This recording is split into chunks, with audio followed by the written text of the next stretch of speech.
I want to share a secret with all of you on wealth. This came up a few weeks ago when I ran a personal finance workshop here in Los Angeles. Someone asked, how do you know when you're wealthy?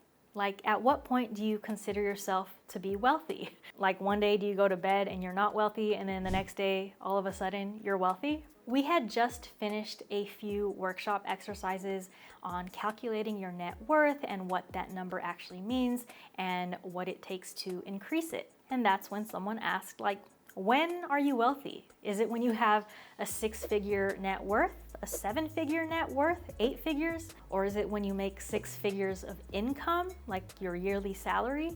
Or is it when you just don't have to work anymore? And my answer was this. This is what I believe the answer to be. That is, there is no answer. At least there is no one right answer that applies to every single person. Because in everyday life, wealth is not a fixed number. It's not a specific milestone. There is no universally agreed upon status that all of a sudden says, you're wealthy. You, not so much, right? Like there is nothing like that. Like, sure, we have tax brackets, and those brackets kind of give you a feel for where people stand, like who's wealthier than other people and who has to pay more taxes or not. And there are things like minimum requirements in order to get access to certain types of investments. So there are different areas of life that define wealth in different ways based on numbers. But what I want to talk to you guys about in this video is wealth is not really just a number. It's also a feeling. Hear me out. I know a lot of people who make 6 figures of income, maybe more, and I know a lot of people who have 7 figures of net worth, but still feel broke. And that's because they can barely afford their lifestyle.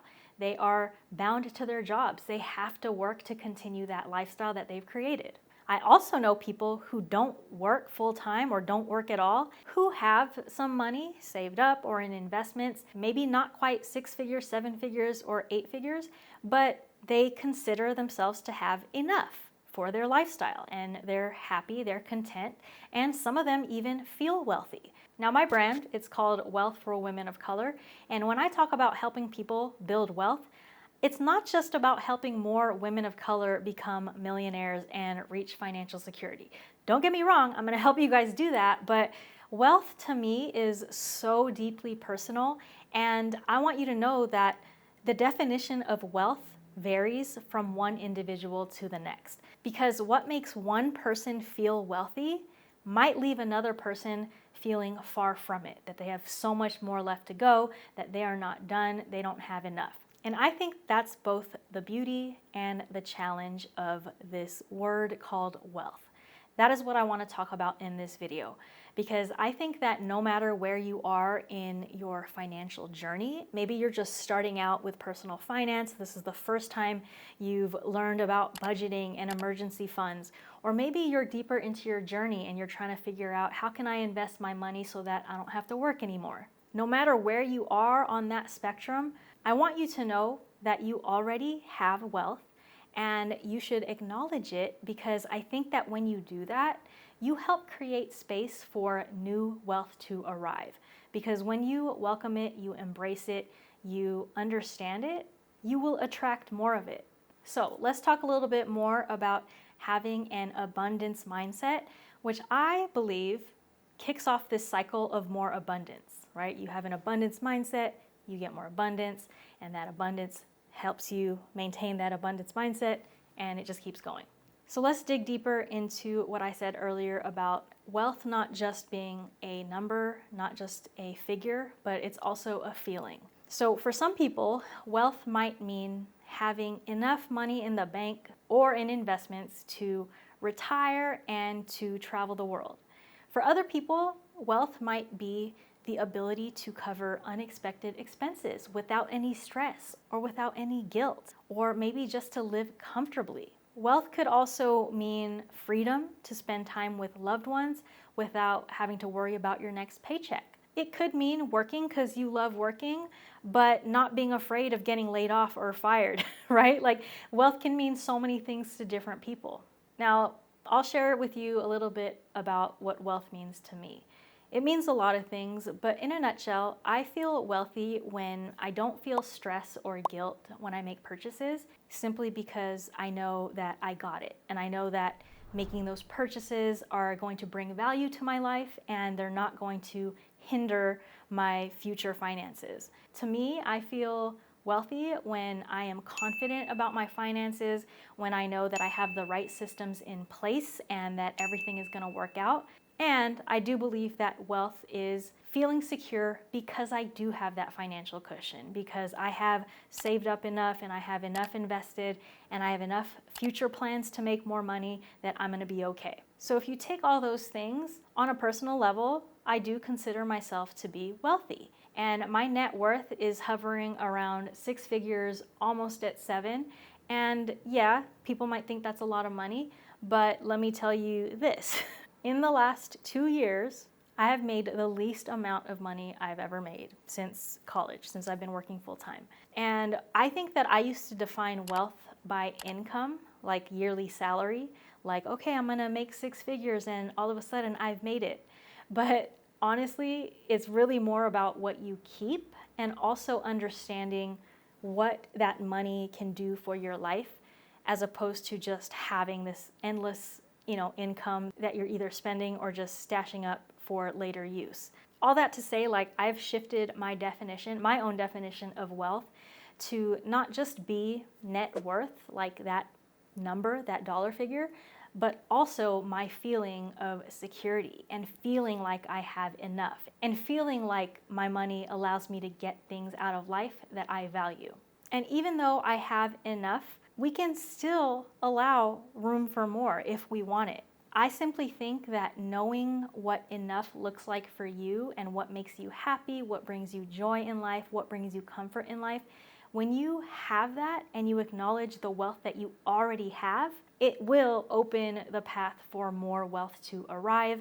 And this is what I define as your wealthy era, when you can flip your mindset into understanding that you already are wealthy. Now, at the beginning of the video, I mentioned how there isn't one way to determine wealth, right? It's not just like a switch all of a sudden flips once you start making a certain amount at your job or once you hit this many zeros in your net worth. There's not a set number that tells you, hey, now you are wealthy. I really want to touch on this because I feel like often we're told that our success in life and our success with money boils down to a number. Like, how much is in your bank account? How much do you have invested? Are you out of debt or not? It's always boiled down to like, all right, once your numbers are in a good place, that means you're successful. Well, I'm here to tell you that while numbers do hold importance and they are tools and they are important in the society and the economic structure that we live in, there is absolutely more to it than the numbers. Like personally, even as a finance expert myself and someone who's a financial counselor, I work in the financial industry, I find there to be a lot of toxic messaging out there that tries to tell us we're good or bad with money, that we're doing the right thing or wrong thing, that we're successful or not successful in life, all based on numbers.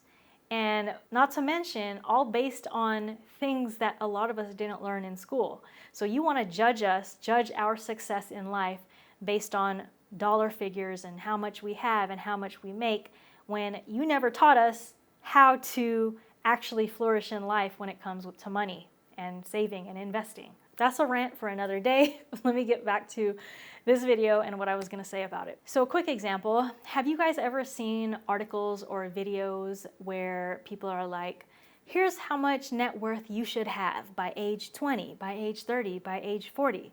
It's like it's telling you that you should have this much by this age or else you're a failure, right? Now, to be fair, I like looking at statistics and I like understanding the averages, where the median is, because I think it's very interesting to know.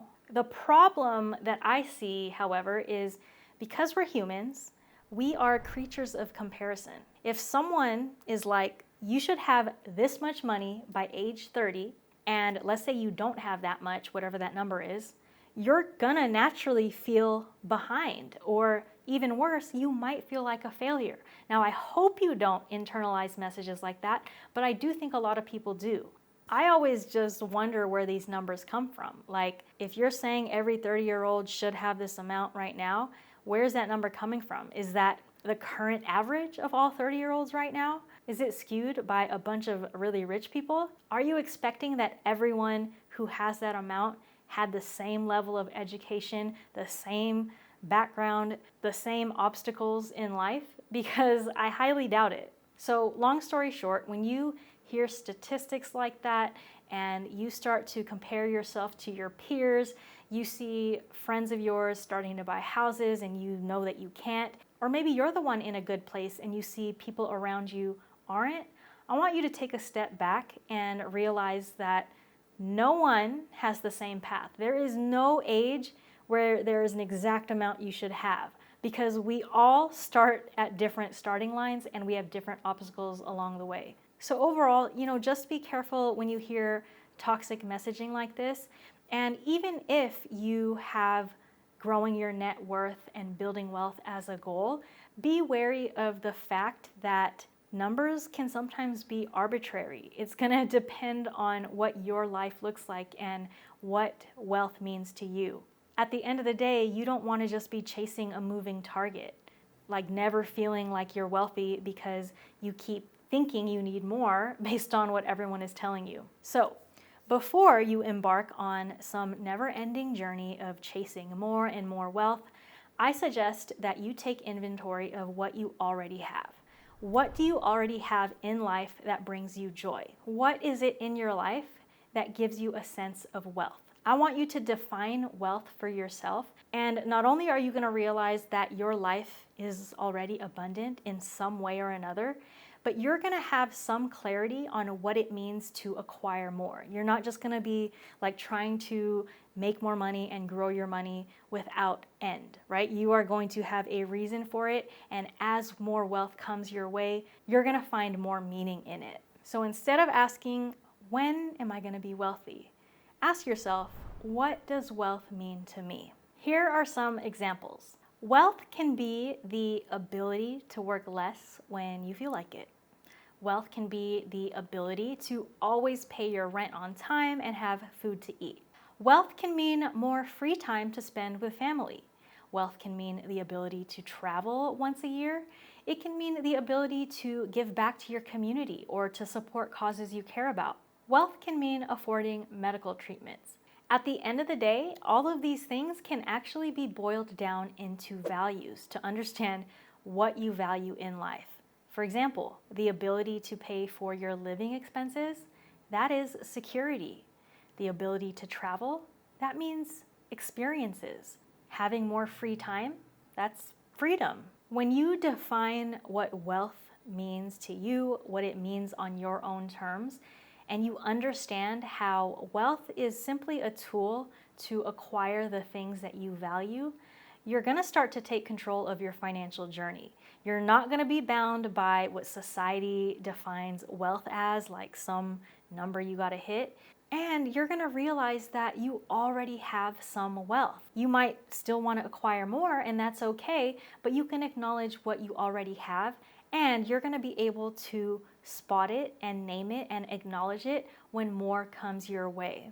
So if you have ever watched any of my other videos, you know that I talk a lot about the practical side of money, the practical side of personal finance and money management and how to build wealth. And that's because I do believe that financial goals are important. Good financial habits are important. Good financial systems are important. Tracking your net worth, your budget, your expenses, your cash flow, all of these things are important. I just want you to think of those things to support your journey towards wealth. And wealth isn't a number. Wealth is whatever your definition of it is. So your net worth, as much as I like tracking that number, it shouldn't be your end-all be-all. Use it as a tool. It is a guide to make sure that you are on the path of where you want to go. It is a tool to track your progress. Instead of thinking about wealth as accumulating money, think of it as accumulating money so that you can blank, right? So that you can do what it is you want to do in life. So as you continue to build wealth, good luck. I'm here for you. I am rooting for you. I'm here to help in any way that I can. I just wanted to make this video to kind of help you stay grounded, and let's not lose sight of what is actually important to us. Like, what does wealth actually mean? We're not just out here chasing more zeros in our bank account. We are here chasing value in our lives. So I hope this was helpful, and until next time, peace out.